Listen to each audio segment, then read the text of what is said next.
Mas Eja, Waalaikumsalam warahmatullahi wabarakatuh. Mas Eja, kita masih akan mengangkat kasus kekerasan seksual yang terjadi di Nusa Tenggara Barat. Nampaknya sudah luar biasa ini boomingnya, apalagi setelah kemarin diperlihatkan ke publik melalui reka ulang atau rekonstruksi oleh Polda NTB. Bahkan kabarnya korbannya bertambah lagi nih Mas setelah rekonstruksi itu. Saya sih berharap pihak-pihak terkait bisa memberikan himbauan ke keluarga-keluarga di Lombok atau di NTB agar mencoba ngobrol dengan anak-anak mereka dan keluarga mereka yang boleh jadi atau barangkali pernah dijahati oleh IWAS ini agar tidak sungkan-sungkan untuk atau kemanapun itu yang dianggap bisa memberikan bantuan. Karena semakin banyak para korban yang muncul, mudah-mudahan itu akan melipat gandakan semangat otoritas penegakan hukum untuk memproses si IWAS, sehingga pada akhirnya bisa bertanggung jawab atas segala perbuatan jahat yang sudah pernah dia lakukan. Jumlah belasan korban itu bukan jumlah yang sedikit, walaupun bukan istilah ilmiah, tapi kita semakin mantap menggunakan istilah predator seksual ketika membayangkan ada pelaku kekerasan seksual yang jumlah korbannya disebut-sebut oleh Polda sampai angka belasan, bahkan mungkin lebih. Ya, bahkan Mas Reza berulang kali menyatakan bahwa Agus ini atau Iwas sebagai residivis ya Mas ya. Betul, beberapa hari lalu juga diskusi di satu forum dengan narsum kita, dengan Mas Joko, di situ juga saya katakan, ini memenuhi syarat ini untuk disebut sebagai residivis. Tapi pengukurannya, argonya bukan berdasarkan re-entry, bukan berdasarkan keluar masuk penjara, tapi berdasarkan perbuatan berulangnya, berdasarkan jumlah korbannya lebih dari satu. Walaupun belum pernah berproses hukum, tapi karena jumlah korbannya banyak, peristiwa kekerasan seksual yang dilakukan juga banyak, maka bisa disebut sebagai residivis. Oke, kalau tadi Mas Reza sudah menyebut nama Mas Joko, ini sudah hadir bersama kita langsung di Zoom ini. Mas Joko Jumadi, Komisi Disabilitas Daerah Nusa Tenggara Barat. Assalamualaikum, Mas Joko. Waalaikumsalam warahmatullahi wabarakatuh, Mas Doa. Mas Joko ini sangat terkenal nih belakang ini, apalagi setelah dipanggil oleh Deddy Kobuzer dengan korban ya. Mas Joko, Siap, siap. informasinya korban bertambah hari ini. Gimana nih Mas Joko? Iya, ini tadi saya dapat laporan dari tim pendamping korban bahwa hari ini ada satu orang perempuan berusia 28 tahun yang datang langsung ke Polda menyampaikan bahwa yang bersangkutan juga menjadi korban dari saudara Agus Iwas ini. Dan saat sekarang ini sedang berlangsung pemeriksaan korban di Polda NTB. Ya, barusan juga kami sudah mengontak Pak Bu Ade dari eh, yang sedang berada di Polda. Sibuk sekali mereka nampaknya dengan kedatangan laporan baru ini ya, Mas Joko ya. Iya, iya. Teman-teman sedang melakukan pendampingan kepada korban. Jadi Mas Joko ini istilahnya mendampingi berapa korban nih Mas jumlahnya semua total sekarang? Kalau di KDD kan tidak mendampingi secara langsung. Artinya KDD mengkoordinasikan penanganan baik kepada pelaku maupun kepada korban ini. Jadi pelaku juga kami berikan bagaimana pemenuhan haknya, kami monitoring juga bagaimana pemenuhan hak-haknya dia sebagai disabilitas, tapi di sisi lain kami juga harus mengakomodir hak korban. Nah, yang menangani adalah teman-teman di lapangan. Ini ada teman-teman pendamping dari PPHM, kemudian dari Senyumpuan, ada dari PKBI, ada dari Satgas PPKS Universitas Mataram, ada juga dari Lembaga Perlindungan Anak, termasuk dari teman-teman dari Kemensos, kemudian ada dari Kementerian PPPA yang juga ikut membantu. Nah, totalnya sampai hari ini itu ada 16 kalau dengan di total ini yang kemudian terkonfirmasi. Dari 16 itu memang tidak semuanya mau memberikan keterangan di kepolisian, tetapi mereka sudah mulai terbuka, sudah mulai aware, kemudian mau bercerita lah kira-kira begitu. Nah, yang sudah diperiksa itu totalnya sudah 78 dengan yang hari ini. Nah, hari Senin itu masih ada satu korban lagi yang juga akan bersedia untuk diperiksa. Itu Mas. Jadi dari 16 nantinya ada 9 yang sudah menyatakan siap untuk diperiksa. Nah, Sobat Den, menarik banget kita bisa kedatangan Mas Joko ini di sini karena sekali lagi Mas Joko ini bukan sekedar mendampingi korban tapi juga pelaku, begitu ya Mas Joko ya? Ya, memastikan lah pemenuhan hak-hak dari baik pelaku maupun korban ini akhirnya kira-kira seperti itu. Ya, karena banyak juga nih orang kemudian akan bertanya-tanya setelah kemarin kemunculan Agus di rekonstruksi, Mas Joko, Ya, bagaimana mungkin sebetulnya yang Mas Joko dan teman-teman lihat dari kondisi psikologi Mas Agus yang sepertinya malah tidak ada apa-apa gitu, Mas Joko.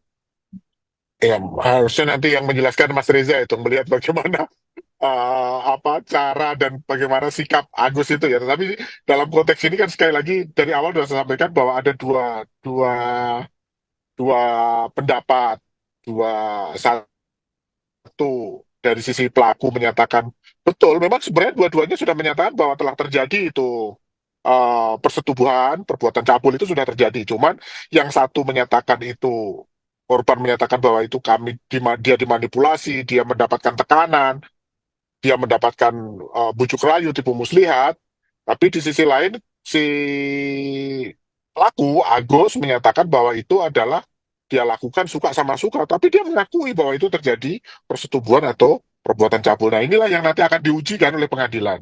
Nah, soal bagaimana kemudian apa bagaimana wajah Agus, kemudian bagaimana ekspresi Agus ketika di dalam eksekusi apa di dalam rekonstruksi, saya pikir banyak ahli yang lebih berwenang untuk menjelaskan itu. Mungkin Mas Reza itu harusnya yang bisa menjelaskan. Ya, Saya sebelum mau tanya begini ke Mas Joko. Mas, sebagai pengurus KDD, Komisi Disabilitas Daerah, Ya, apa tanggapan sobat-sobat disabilitas terkait kasus ini, Mas? Seberapa jauh mereka memandang Iwas sebagai seorang tersangka kekerasan seksual? memang saya belum menemukan, belum ada satu laporan yang kemudian eh istilahnya memberi dukungan dalam artian bahwa Iwas ini harus dilindungi, harus di apa istilahnya dibela secara mati-matian, memang nggak ada. Lebih malah melihat pada hal-hal yang negatif. Ini yang memang agak berat bagi kami. Jadi sampai hari ini teman-teman disabilitas belum ada yang kemudian memberikan dukungan untuk saudara Iwas ini yang disampaikan ke KDD belum ada. Kenapa saya tanya begitu? Begini, eh, sejumlah orang bertanya ke saya seberapa jauh kondisi disabilitas itu akan berpengaruh terhadap misalnya putusan hakim. Apakah hakim akan melihat kondisi disabilitas itu sebagai hal yang meringankan? Itu pokok pertanyaan yang diajukan ke saya. Ya, Katakan begini, bahwa maaf ya, saya tidak dalam posisi untuk menyudutkan para penyandang disabilitas, sama sekali tidak. Sama sekali tidak. Tetapi saya memilih untuk agak nekat mengatakan begini, bahwa kalau tersangka secara sungguh-sungguh justru memanfaatkan kondisi fisiknya sebagai instrumen untuk membelit calon korban, untuk mengelabui, untuk mengelabui dan sejenisnya terhadap calon korban, maka saya tidak memandang kondisi fisik yang terbatas itu sebagai hal yang meringankan. Justru boleh jadi itu hal yang memberatkan. Karena alih-alih kondisi fisik sedemikian rupa menuntun yang bersangkutan untuk menjadi lebih bijak, lebih arif, lebih produktif di tengah-tengah masyarakat, tapi justru yang bersangkutan sekali lagi menjadikan kondisi fisiknya sebagai instrumen dalam kejahatan itu. Kalau saya diposisikan sebagai hakim, mungkin hal itu justru saya anggap sebagai hal yang memberatkan. Karena itu, satu, korban sudah banyaknya minta ampun. Dua, terkesan paling tidak Iwas ini menyalahgunakan atau menyalahmanfaatkan kondisi fisiknya untuk tujuan kejahatan. Tiga, Dari hari ke hari kita bisa simak citizen dan netizen semakin lama semakin terbuka pikirannya dan menunjukkan keberpihakan luar biasa terhadap mereka-mereka yang sudah menjadi korban. Kombinasi tiga hal itu mungkin harus disikapi secara lebih tepat oleh IWAS dengan cara apa? Jujur, Ya. akui perbuatannya. Kalau dia memang melakukan perbuatan-perbuatan jahat itu. Karena menurut saya inilah satu-satunya peluang bagi dia untuk mendapatkan hal yang meringankan. Segala narasi yang berkelit ke sana, meliuk ke sini dan seterusnya, tadi saya katakan, boleh jadi akan dianggap sebagai hal yang memberatkan, berbelit-belit, menutup-nutupi, tidak kooperatif, tidak menunjukkan penyesalan, tidak meminta maaf, tidak menunjukkan pertobatan, dan seterusnya. Itu bisa memberatkan. Kalau IWAS terketuk hatinya, kemudian mau jujur mengakui perbuatan-perbuatannya, tidak tertutup kemungkinan itu bahwa majelis hakim nanti akan memberikan hal yang meringankan. Mungkin. Karena itu secara konstruktif seandainya IWAS ataupun penasihat hukumnya menyimak perbincangan kita ini, anggaplah ini sebagai sebuah eh, ketukan ke hati nurani IWAS agar berpikir secara lebih bijak lagi terkait dengan proses hukum yang sedang dia jalani. Ya. Mas Joko itu sebetulnya dari awal, boleh dijelaskan dulu nggak mengenai KDD ini apa dan fungsinya seperti apa, Mas Joko? Ya, jadi Komisi Disabilitas Daerah ini kan sebuah komisi yang dibentuk oleh pemerintah daerah. Yang setahu saya di Indonesia itu baru 3 provinsi yang punya, yaitu dari Jogja, Bali, dan NTB. Nah, tugasnya salah satunya adalah bagaimana memastikan pemenuhan hak bagi penyandang disabilitas di semua lini, di semua bidang, baik kesehatan, pendidikan, termasuk hukum dalam artian eh, disabilitas yang berhadapan dengan hukum salah satu tugas dari KDD untuk kemudian pemenuhannya juga dipenuhi. Sebagai korban umpamanya, kita juga dari awal akan memantau, memberikan pendampingan kalau kemudian dia disabilitas itu jadi korban. Tapi di sisi lain, ketika kemudian disabilitas itu menjadi pelaku, seperti kasus Agus ini, kita juga memberikan pendampingan, memberikan saran, nasihat, termasuk juga memastikan aparat penegak hukum itu patuh terhadap instrumen untuk penanganan disabilitas yang berhadapan dengan hukum. Dalam konteks kepolisian, paling tidak, instrumen yang sudah ada adalah PP nomor 39 tahun 2020 tentang akomodasi yang layak bagi penyandang disabilitas yang berhadapan dengan hukum di proses peradilan. Nah, ini dari awal sudah kita pastikan ini terpenuhi. Mulai dari aksesibilitas sarana dan prasarana, itu memang dari awal unit PPA Polda NTB itu kita jadikan satu percontohan bagaimana sarana prasarana di tingkat kepolisian yang memenuhi standar. Mulai dari guiding block, mulai dari eh, disabilitas, kemudian ruangan yang aksesibel, itu yang kita penuhi eh, di Polda NTB. Nah, dalam kasus ini awalnya adalah kita dihubungi karena adanya korban adanya pelaku disabilitas yang diduga melakukan tindak pidana. Oke. Saat itu pula kita melakukan pendampingan, tapi dari yang bersangkutan itu tidak mau didampingi. Hmm. Sampai kemudian ketika dia membuat konten pembelaan itu tidak ada komunikasi dengan KDD. Nah, Oke. konten pembelaan yang pertama itu berdampak pada munculnya 2 korban lagi. Yang akhirnya, 3 korban, tapi yang bersedia di BAP 2. Jadi, muncullah 3 korban. 3 korban inilah yang awalnya masuk sebagai saksi, termasuk saksi korban di dalam berkas. Yang kemudian menjadi dasar bagi teman-teman di kepolisian untuk kemudian menetapkan Saudara Agus sebagai tersangka. Nah, setelah dinaikkan menjadi tersangka, Saudara Agus ini melakukan perlawanan. perlawanannya dengan cara membuat konten yang menyanggah kesaksian atau pernyataan dari kepolisian tadi. Padahal polisi sebenarnya sampai pada tahap itu tidak melakukan rilis, artinya tidak dibuka ke media.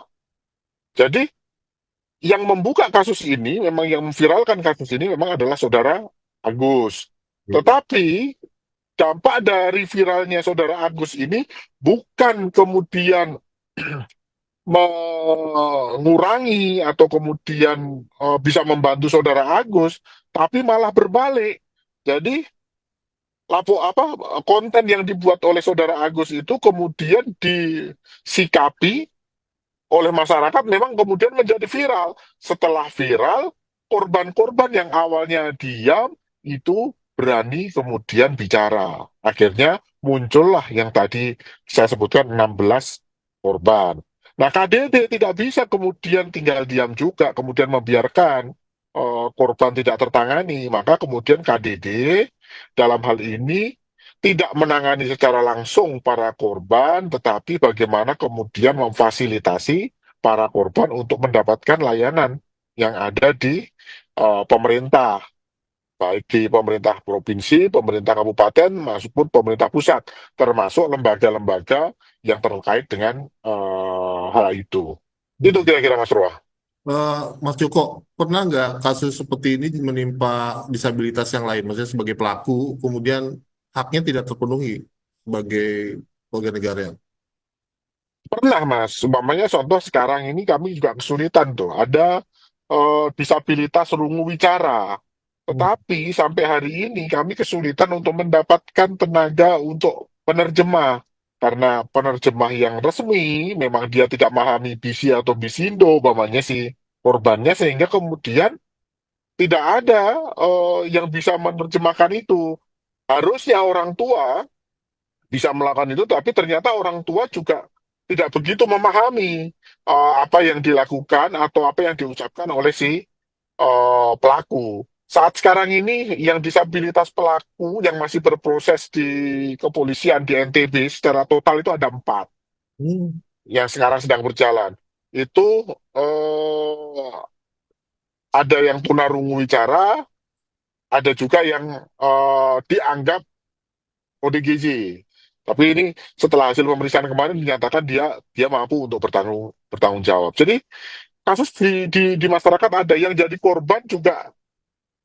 Di bulan ini itu tercatat ada 3 kasus disabilitas yang menjadi korban. Hmm, hmm. Ini banyak yang bertanya nih, Mas Joko nih, Sobat TNI ini. Terus kalau misalkan Agus ini di penjara istilahnya, atau ya sekarang ini bagaimana kemudian dia bisa mengurus dirinya sendiri?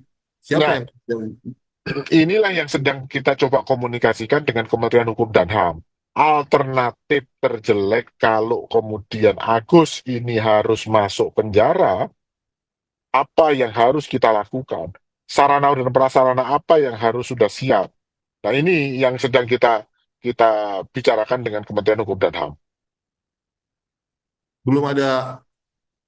Sekarang ini bagaimana kemudian di kepolisian?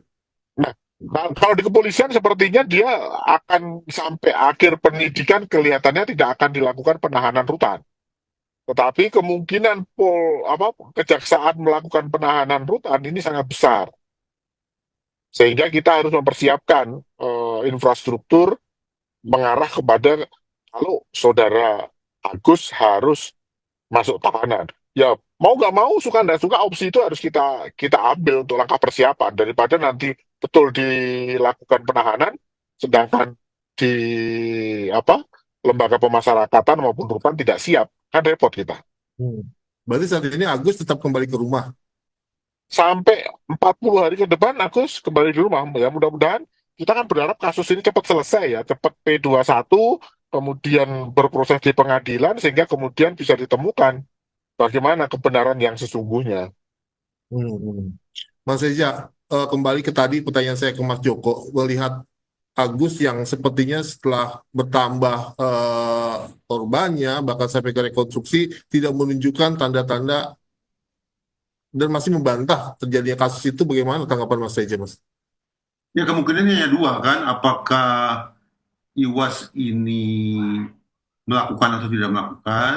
Dari sisi lain, apakah para korban itu menyampaikan keterangan sebagaimana adanya atau justru menyampaikan kebohongan. Tetapi menimbang bahwa korbannya sekian banyak, kemudian diklaim bahwa kontak seksual itu didasarkan mau sama mau, secara sederhana saja sulit diterima nalar gitu. Hmm, hmm, Sulit diterima nalar. hmm, Karena itu, hitung-hitungan saya, sekiranya Iwas ini nanti di sidang, probabilitas atau peluang dia untuk divonis bersalah sepertinya cukup besar. Karena itulah, alih-alih memainkan siasat-siasat hukum apapun itu, maka menurut saya justru strategi hukum yang perlu dibangun oleh Iwas dan penasihat hukumnya bukanlah menguber atau menargetkan bebas, bukan. Tapi secara realistis menargetkan hukuman diperingan. hmm, Apalagi mencermati tampaknya negara sendiri belum sungguh-sungguh siap untuk melakukan, sebutlah, pembinaan terhadap warga binaan dengan kondisi tunadaksa sedemikian rupa. Nah, kalau itu dirangkai dengan baik, disampaikan dengan santun ke hakim, maka sekali lagi, tidak terlalu kemungkinan akan ada peringanan hukuman sekiranya Iwas divonis bersalah. Jadi ringkasnya, ini mudah-mudahan dipandang realistis ya, bahwa targetnya jangan bebas deh, hmm, tapi targetnya adalah peringanan hukuman. hmm.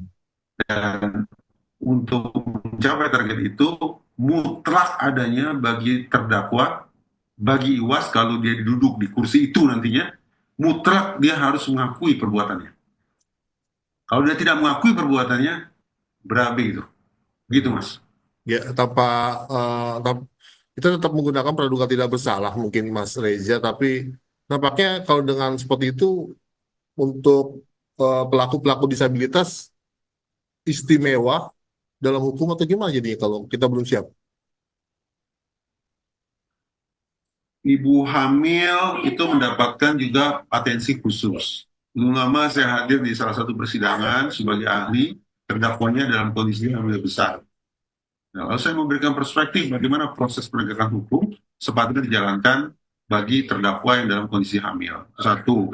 Yang kedua, anak-anak juga ditempatkan pada posisi yang khusus, sehingga persidangan harus diselenggarakan secara tertutup. Gitu juga yang ketiga, mereka-mereka yang sudah jadi korban kesusilaan. Jadi pidana kesusilaan, persidangannya dilangsungkan secara tertutup. Nah, demikian pula menurut saya perlu ada penyesuaian-penyesuaian yang harus dilakukan ketika otoritas penegakan hukum memproses terduga, tersangka, ataupun terdakwa yang notabene juga penyandang disabilitas. Kalau disabilitasnya adalah disabilitas mental, jenis tertentu, memang kemungkinan tidak akan sampai ke persidangan, karena ada pasal 44 ayat 1. Kemungkinan lewat penetapan, hakim akan memerintahkan kepada yang bersangkutan untuk menjalani pengobatan di rumah sakit. Tetapi, dengan segala hormat, kondisi Iwas ini kan bukan yang seperti itu. Ya. Ya, menurut saya nih, dari apa yang coba saya simak di pemberitaan, menurut saya Iwas ini sudah memenuhi dua kriteria untuk berproses hukum. Satu, dia fit to stand trial. Fit to stand trial di Indonesia kan menjadi dia cukup sehat untuk menjadi proses hukum. Sehat yang dimaksud adalah terutama sekali kondisi mentalnya. Dia tidak gila, dia tidak waras, dia intinya dia bisa berpikir layaknya orang normal, fit to stand trial. Dan yang kedua, dia competent to stand trial. Dia memiliki cukup kecakapan untuk berproses hukum. Artinya, dia memiliki potensi untuk sedikit banyak diajari tentang hukum, tentang seluk-beluk hukum yang akan dia lalui nantinya. Nah, dari sudut pandang psikologi forensik, ketika seseorang dinilai fit to stand trial dan dinilai competent to stand trial, maka proses hukum akan berjalan. Menurut saya, Iwas memenuhi dua hal itu. Dengan kata lain, kondisi disabilitasnya bukan merupakan faktor yang bisa atau memenuhi syarat untuk menghentikan proses hukum. Ya, di sini juga Sobat Den masih terus bertanya, Mas, bukankah di mata hukum semua orang sama? Tapi juga ada ini kayak via bahwa jangankan mau dihukum malah jadi merepotkan nanti di dalam. Mas Joko, apakah negara kita belum siap untuk memenuhi hak-hak bagi disabilitas, terutama ketika tersangkut hukum seperti ini? Iya, saya kemarin sempat komunikasi dengan Kementerian Hukum dan HAM. Teman-teman di Kementerian Hukum dan HAM ternyata sudah siap. Hmm. Jadi di Lapas Mataram, di Rutan Mataram, itu ada bangsal khusus untuk lansia dan disabilitas. Hmm. Nah, nanti eh, dalam kasus-kasus disabilitas yang umpamanya yang sakit, kemudian yang disabilitas atau yang sakit, yang lansia, itu di lapas itu tersedia eh, istilahnya narapidana pendamping. Jadi Hmm. diambil dari narapidana yang kemudian mendampingi orang yang sakit, termasuk mendampingi disabilitas ketika kemudian dia memerlukan bantuan. Hmm. Nah, saudara Agus ini kan kalau terlihat di dalam apa yang ada di media sosialnya, kemudian yang saya lihat keseharian, masalahnya hanya satu kok sebenarnya. Dia tidak bisa buka baju dan celana. Hmm. Itu aja. Hmm. Sedangkan aktivitas yang biasa dalam artian mandi, kemudian mandi mungkin masih bisa lah sebagian ya. Mungkin ada beberapa hal yang mungkin waktu BAB yang mungkin masih agak mungkin kesulitan ya. Tapi makan, minum, beraktivitas yang lain itu sangat bisa. Sehingga tidak ada alasan bagi kita menyatakan tidak siap. Negara kita siap, pemerintah kita siap, fasilitas yang ada dan SDM yang ada saya pikir sudah bisa dipakai untuk menangani ketika memang saudara Agus ini harus menjalankan pidana kalau memang nanti pengadilan memutus itu. Ya, demikian penjelasan dari Mas Joko ya Sobat Den mengenai ini banyak yang gemes soalnya Mas Joko ini gimana kalau misalkan nggak ditahan kayak misalkan kata Nina justru khawatirnya akan ada korban-korban lain atau tidak ada jeraknya kalau misalkan Agus memang benar bersalah. Iya, kalau ini kan dari awal juga sudah kita sampaikan bahwa proses hukum tetap berjalan. Malah menurut saya tidak adil kalau kemudian dalam kasus ini proses tidak berjalan. Hmm. Artinya dengan ini dikasihani, umpamanya nggak bisa begitu. Kita tidak bicara soal penegakan hukum, tidak bicara kasihan dan tidak kasihan gitu loh ya. Artinya memang harus pada proporsinya. Seperti yang disampaikan oleh Mas Riza tadi bahwa disabilitas memiliki hak dan kedudukan yang sama di mata hukum. Yang dilihat hanyalah apakah dia memang kompeten atau tidak kompeten, mampu bertanggung jawab, kira-kira begitu kalau dalam dalam istilah hukum pidana adalah bahwa si pelaku itu memiliki kemampuan untuk bertanggung jawab. Kemampuan bertanggung jawab apa? Yang pertama dilihat adalah memang akalnya bisa nggak dipertanggungjawabkan gitu loh. Tadi disebutkan nama Mas Reza adalah kalau memang dia mengalami disabilitas mental atau intelektual tertentu, mungkin dianggap bahwa dia tidak mampu untuk bertanggung jawab. Orang gila melakukan tindak pidana mungkin dia dianggap tidak mampu bertanggung jawab, nah, tapi ada pasal 44 itu mengatur bahwa dia dirawat namanya. Tetapi kan ini disabilitasnya fisik yang secara umum memang bisa melakukan tindak pidana itu.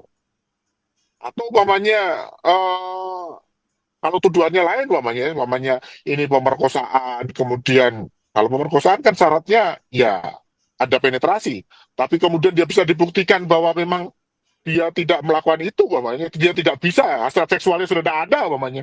Oke lah, itu bisa. Tapi ini nggak ada yang itu. Tidak ada penghalang untuk saudara Agus itu dinyatakan tidak mampu bertanggung jawab. Artinya, saudara Agus ini mampu bertanggung jawab. Kompeten untuk menjadi seorang tersangka maupun terdakwa. Satu Mas, tarikan napas dengan perspektif Mas Joko, itulah kenapa saya sejak awal sebetulnya tidak begitu nyaman dengan penyebutan undang-undang penyandang disabilitas.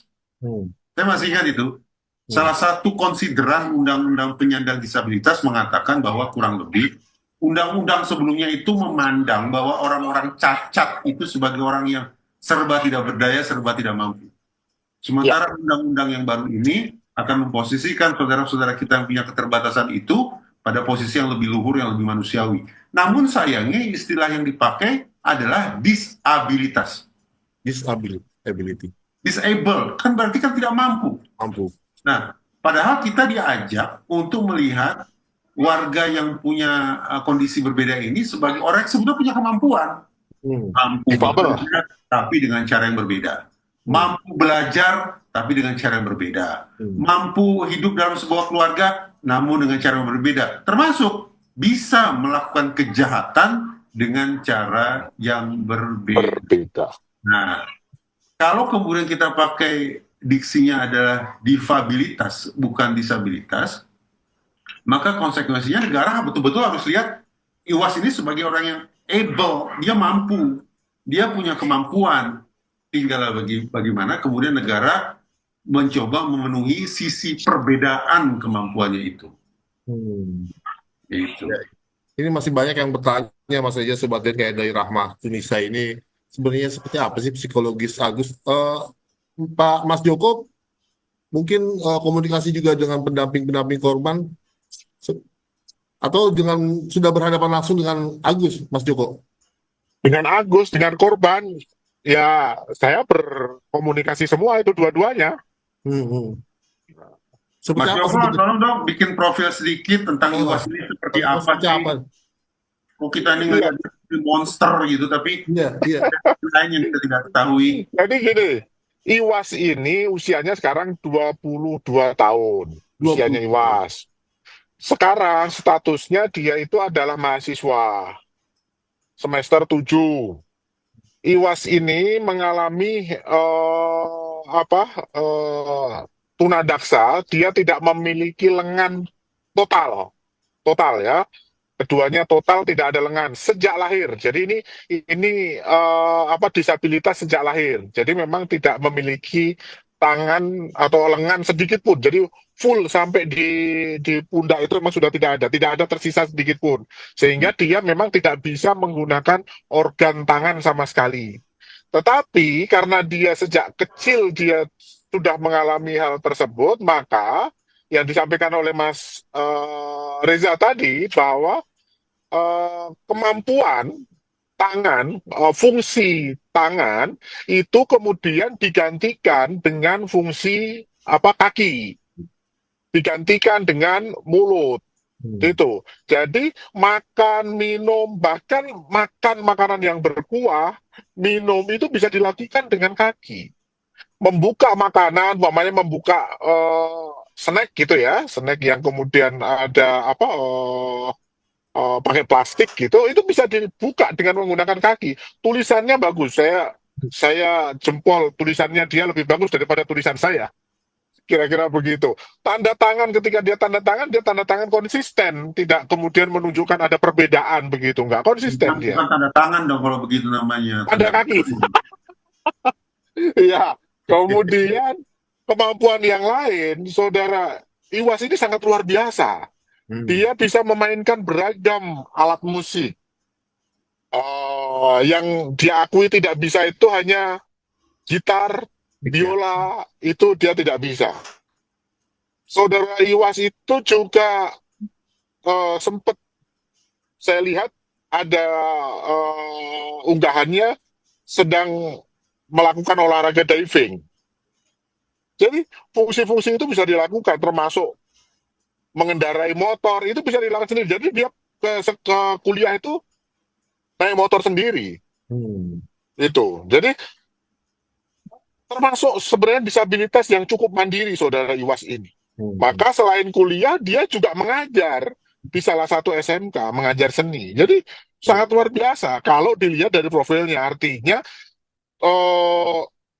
yang disampaikan umpamanya bahwa dia tidak mampu dan segala macamnya, saya melihat berbeda karena di unggahan-unggahannya dan kesehariannya, dia adalah seorang disabilitas yang sangat mandiri. Itu, Mas Reza. Berarti dari profiling ini boleh dijelaskan lagi mungkin Mas Joko mengenai dukungan keluarga dan lingkungan sekitarnya seperti apa itu, Mas Joko? Iya, dukungan keluarga tadi itu sebenarnya dia banyak dia bisa melakukan aktivitas sendiri, dia artinya untuk kesehariannya pun umpamanya karena dia akhirnya dia bekerja kan itu kemudian menjadi guru itu kan. Hmm. Tapi memang salah satu yang memang lemah adalah yang saya juga belum observasi juga adalah soal apakah dia bisa pakai baju atau tidak, buka celana bisa nggak, pakai celana bisa nggak. Nah ini yang masih kita perlu observasi. Oke. Lanjut ke korban nih, Mas Joko. Rentang usianya ini beragam ya, Mas Joko ya?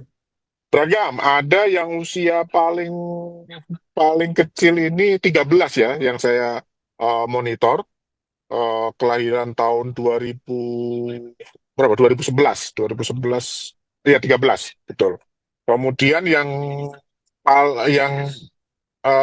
seksual itu tadi ada yang usia tadi paling paling tua 28 Yang baru tadi ya. yang baru tadi. Tapi sebenarnya juga ada peristiwa yang lain, ada juga yang dilaporkan mohon maaf ada penipuan.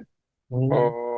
Itu usia 80 tahun. Ada yang tadi juga masuk ke KDD, tapi kami belum mengarah ke situ, hanya fokus kepada kekerasan seksual saja. Untuk waktunya sendiri, Mas Joko bisa rentang waktunya dari kapan Agus melakukan tindakan seperti itu yang dilaporkan? Yang dilaporkan itu sebagian besar terjadi tahun 2024. Wow. Meskipun ada satu korban, karena ini anak-anak, itu kejadiannya tahun 2022. Hmm. Mas Reza, ini banyak banget yang kemudian tidak habis fikri katanya, tidak habis pikir. Bagaimana bisa wanita dengan rentang usia yang beragam dan latar belakang yang beragam itu kok bisa ya kena siasat dari seorang Agus nih? Nah, Sobat Den, berarti kita harus bicara tentang tahap demi tahap nih. Tentang tahap demi tahap atau proses terjadinya perilaku kekerasan seksual.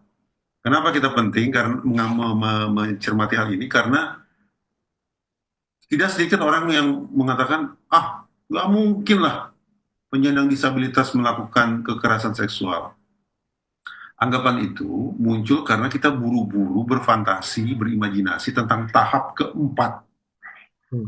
Tahap keempat itu adalah ketika pelaku melancarkan sebuah serangan frontal terhadap korbannya. Serangan frontal terkait kekerasan seksual yang ada dalam imajinasi kita selama ini pakai apa? Pakai tangan, mencengkeram, memukul, menampar, merobek pakaian, mencekik, dan segala aktivitas-aktivitas mengerikan lainnya yang menggunakan tangan. Itu imajinasi kita tentang tahap keempat.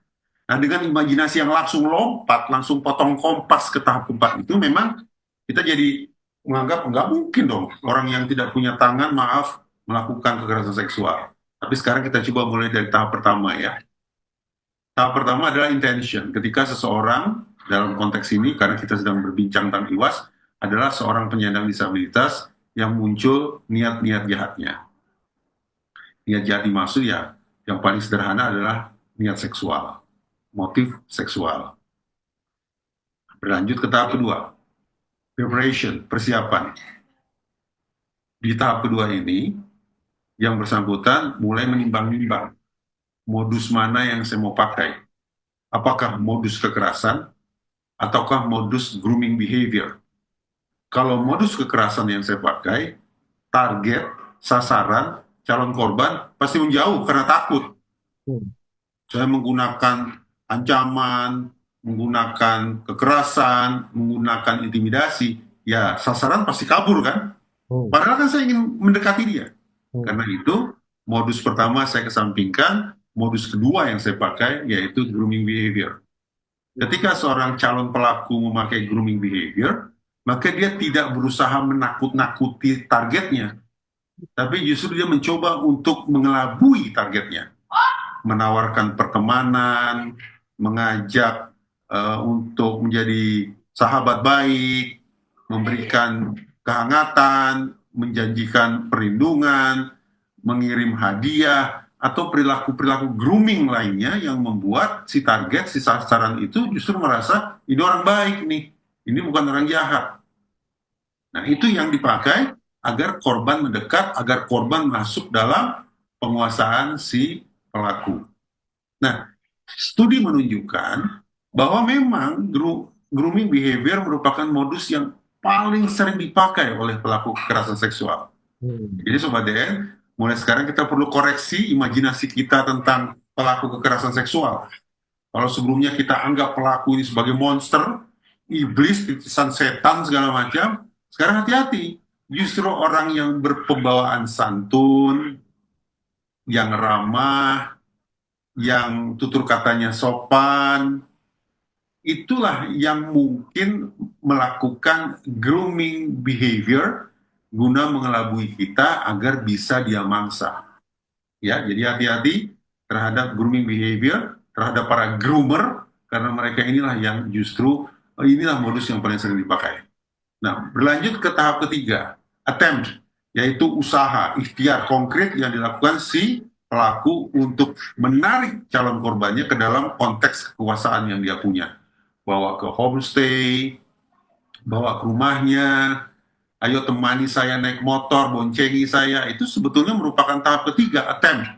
Bagaimana si pelaku ini betul-betul secara konkret menarik calon korbannya ke dalam kekuasaannya. Barulah lanjut ke tahap keempat, yaitu adanya kontak seksual. Hmm. Nah, sekarang kita bayangkan ya, kita kembali ke tahap kedua. Karena begitu bagus bujuk rayunya, karena begitu hangat pertemanan yang dia tawarkan, kita jatuh iba. Lalu kita percaya. Lalu kita buka-bukaan nih hal-hal yang sifatnya rahasia pada diri kita. Curhat, buka foto, buka video, ya hal-hal yang sebetulnya sifatnya rahasia yang ingin kita tutupi, tapi sudah kita buka karena kita menganggap orang di depan kita ini orang yang baik. Berarti, tanpa kita sadari, kita menyajikan sebuah instrumen kejahatan kepada si predator ini. Hmm. Sehingga predator itu kemudian bisa mengubah modusnya. Dari yang semula grooming behavior, cara-cara yang lunak, yang lembut, sekarang dengan adanya foto, dengan adanya video, dengan adanya cerita-cerita rahasia yang disampaikan oleh korban sendiri, itu yang dia pakai untuk mengubah modusnya menjadi modus kekerasan, paling tidak kekerasan secara psikis, ancaman, dan seterusnya, dan seterusnya. Sehingga korban jadi takut, karena rahasia-rahasia pribadi dia sudah dipegang oleh si pelaku. Hingga pelaku bisa mengancam, kamu lakukan ini, lakukan itu, tanggalkan bajumu, lepaskan celanamu, dan seterusnya, dan seterusnya.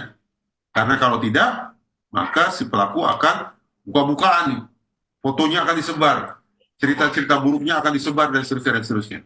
Nah, si korban tentu dengan ketakutan sedemikian rupa akhirnya memilih untuk mengikuti apa yang menjadi paksaan si pelaku.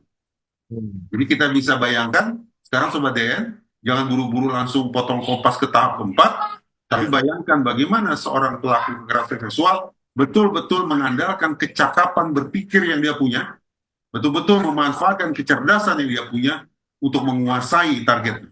Setelah target dikuasai, maka target akan melakukan apa yang dikatakan oleh si predator itu. Ya, ya, seperti banyak disaksikan di berita dan video-video yang tersebar, bukan dalam rangka menguji ini Mas Reza, tapi Mas Joko, apakah teori atau 4 tahapan yang disebutkan Mas Reza tadi dikemukakan juga oleh korban seperti itu?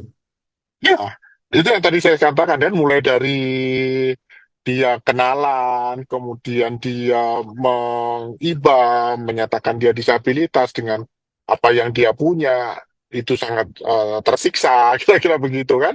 Tapi kemudian nanti dia akan memberikan tadi dengan keibaan itu dia bisa membuka cerita tadi yang mungkin sama dengan yang disampaikan oleh Mas Reza tadi. Dan yang paling terakhir nanti kalau dia tidak bisa dipakai, maka tadi ya dengan paksaan itu dengan apa yang sudah didapatkan dari cerita yang disampaikan oleh si korban kepada si pelaku. Sempurna tadi yang apa yang disampaikan oleh Ya. Mas Reza tadi itu dilaksanakan semua itu. Hmm. Memang ada satu dua yang langsung ke tadi paksaan itu, tapi karena memang ada masalah gitu loh. Hmm. Seperti yang di anak-anak itu bisa langsung dia tidak melalui proses apa mencari apa ya istilahnya mencari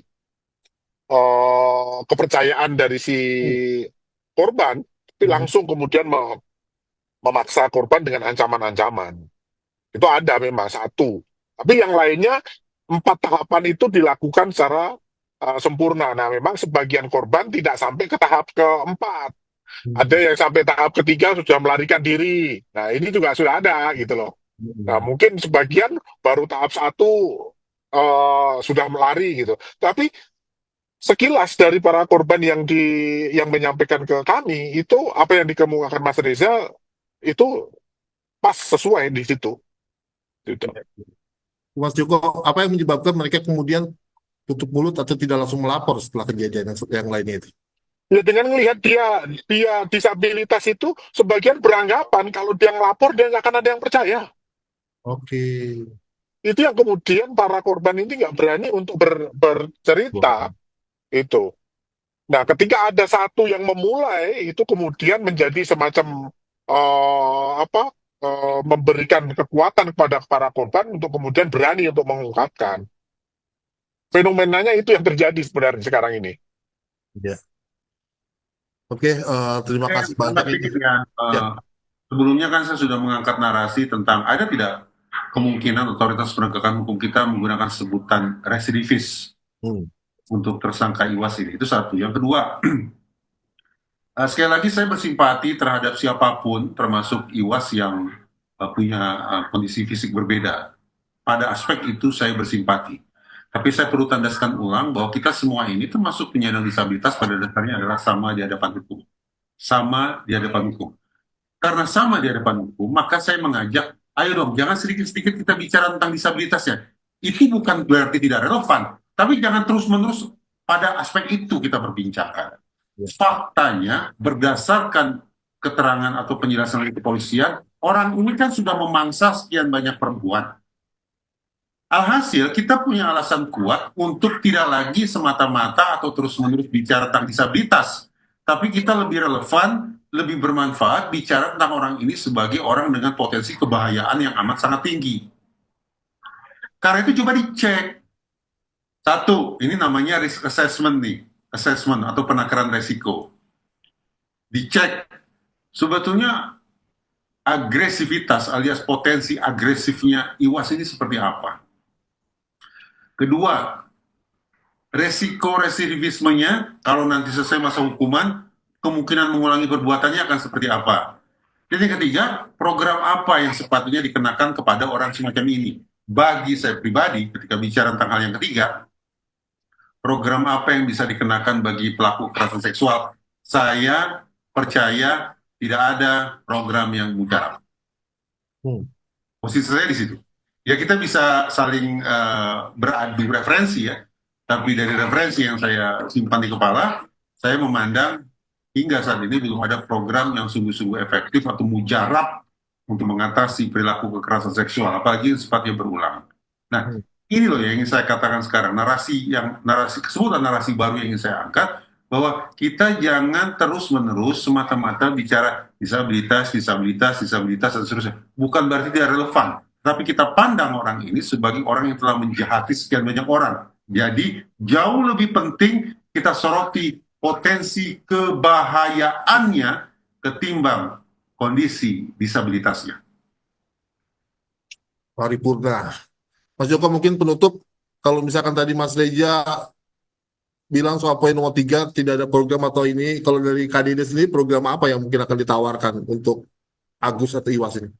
Iya, memang saya juga menyoroti kaitannya dengan kasus-kasus kekerasan seksual ya, bahwa salah satu opsi yang kemudian diambil oleh pemerintah, kebiri umpamanya, itu sebenarnya juga tidak bisa menyelesaikan masalah. Hmm. Eh, Maka kemudian memang kita harus harus berpikir kira-kira rehab itu menjadi salah satu pilihan. Cuman saya nggak tahu apakah rehab ini masih memungkinkan nggak untuk kasus-kasus seperti ini. Nah ini memang tenaga-tenaga ahli, teman-teman profesional di bidang psikologi, mungkin juga di bidang objin mungkin bisa membantu ini. Apakah memang tidak ada pilihan lain? Karena memang kalau hanya sekedar di penjara, saya kok menduga jangan-jangan penjara juga tidak menyelesaikan masalah gitu loh. Tetapi bagaimana juga memberikan efek jera tadi dengan pemenjaraan, tetapi juga harus dibarengi nanti juga dengan bagaimana rehab untuk kemudian dia tidak bisa mengulangi. Kalau memang itu terbukti, itu. Terima kasih, Mas. Aduh, saya agak masih ada nanggung dikit nih, Mas Reja sedikit lagi Mas Reja. Mengenai tadi saya tergelitik dengan kata kebiri dulu tuh sempat rame nih, Pak Mbak Rahayu dulu yang kuat banget mencetuskan untuk kebiri atau ada gimana. Masih ada nggak sih itu? undang-undang. Ada di dalam Undang-Undang Perlindungan Anak itu ada Hmm, kebiri kimiawi atau kastrasi kimiawi. Itu hmm, memang menurut saya ada sedikit salah kaprah atau pemahaman tidak utuh di eksekutif dan legislatif ketika memasukkan pasal kebiri itu dalam undang-undang. hmm. Begini, ini ilustrasi nyata perbincangan saya dengan Ibu Khofifah ketika beliau menjabat sebagai Menteri Sosial. Ya, Saya katakan, Bu, kalau rumusannya begini, seperti yang ada dalam undang-undang, saya menentang kebiri. Respon beliau, Mas, kebiri itu ampuh loh. Kebiri itu bisa menekan tingkat kekerasan seksual di beberapa negara Eropa. Saya jawab balik begini, Bu, kenapa di sekian banyak negara Eropa itu kebiri ampuh menekan kasus-kasus kekerasan seksual yang sifatnya berulang? Karena di negara-negara itu kebiri dilakukan berdasarkan permintaan si narapidana. Jadi otaknya udah jernih nih.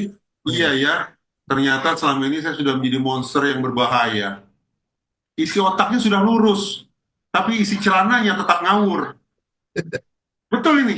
ya, ya, Nah ya. itu, lalu si narapidana yang sudah terbuka hati nuraninya itu berkatalah kepada sipir, Pak, tolong dong Pak, saya dikebiri kimiawi Pak.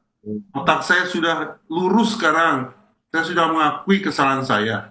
Tapi saya akui nih, maaf, alat vital saya ini masih ya tidak terkendali lah gitu ibaratnya. Jadi kebiri di negara-negara Eropa, Bu, ini perkataan saya ke Ibu Khofifah, kebiri di sana itu ampuh mujarab karena dilakukan berdasarkan permintaan si pelaku kebiri. Di Indonesia rumusan pasalnya mengatakan bahwa kebiri bisa dilakukan berdasarkan putusan hakim. Hmm. Artinya, kebiri dipraktikkan di sini betul-betul mengesampingkan apakah si pelaku mau atau tidak. Karena sepenuhnya itu kekuasaan hakim. Berarti sepihak. Bahayanya kalau kebiri dilakukan secara sepihak apa? Predator akan menjelma sebagai misopet. Apa itu misopet? Misopet adalah kategori predator yang super duper berbahaya. Dia yang sudah berbahaya, ketika dipaksa harus dikebiri, sementara isi kepalanya belum lurus, maka dia akan semakin berbahaya. Karena dia menganggap dia sudah disakiti, dicederai, dibikin trauma oleh negara. Dulunya, barangkali dia melakukan kekerasan seksual yang sifatnya tanda petik ringan, sejak dikebiri jadi berat. Dulu dia pakai tangan kosong, sekarang dia pakai senjata. Dulu maaf dia pakai alat vital, sekarang dia pakai kayu, dan seterusnya dan seterusnya. Itu akibat apa? Pelipat gandaan sifat berbahaya pada diri predator yang ironisnya dilakukan atau muncul setelah dilakukannya kebiri yang sepenuhnya diputuskan oleh hakim. Itu penjelasan saya ke Bu Khofifah. Jadi bukan kebirinya yang saya tolak, tapi yang saya tolak adalah rumusan pasal tentang kebiri itu yang di Indonesia betul-betul menihilkan aspirasi dari si pelaku itu sendiri. Ya, ya, oke. Terima kasih waktunya, Mas Reza, Mas Joko. Saya tunggu Mas Joko ini nyampenya kapan? Dari tadi ngobrol nggak nyampe-nyampe. Ya Ternyata tersesat jauh. antara PIK dan IKN jadi nggak jelas. Saya tunggu dari tadi. Ini saya mau udahin kalau udah nyampe, tapi nggak nyampe-nyampe. Luar biasa Betul lah. perjalanan panjang. Ini yang tidak membetahkan saya di Jakarta sebenarnya ini. Masih nyaman di Lombok. Tapi Mas Joko, selagi masih di Jakarta bersama korban, kami tunggu di program Bahas Napi, karena ini nggak habis-habis sebenarnya. Saya masih pengen ngobrol panjang ini Mas Joko, terutama Mas Reza ini. Kayaknya banyak yang diulik kalau dengan korban nih Mas Joko. Kita tunggu di Bahas Napi. Siap, tapi kayaknya saya harus balik besok. Jadi kayaknya memang agak susah. Oh gitu. Siap, siap. Siap. Oke, sekali lagi terima kasih waktunya kita ngobrol-ngobrol dengan Mas Joko nih. Terima kasih Terima banyak. kasih. Assalamualaikum. Ya.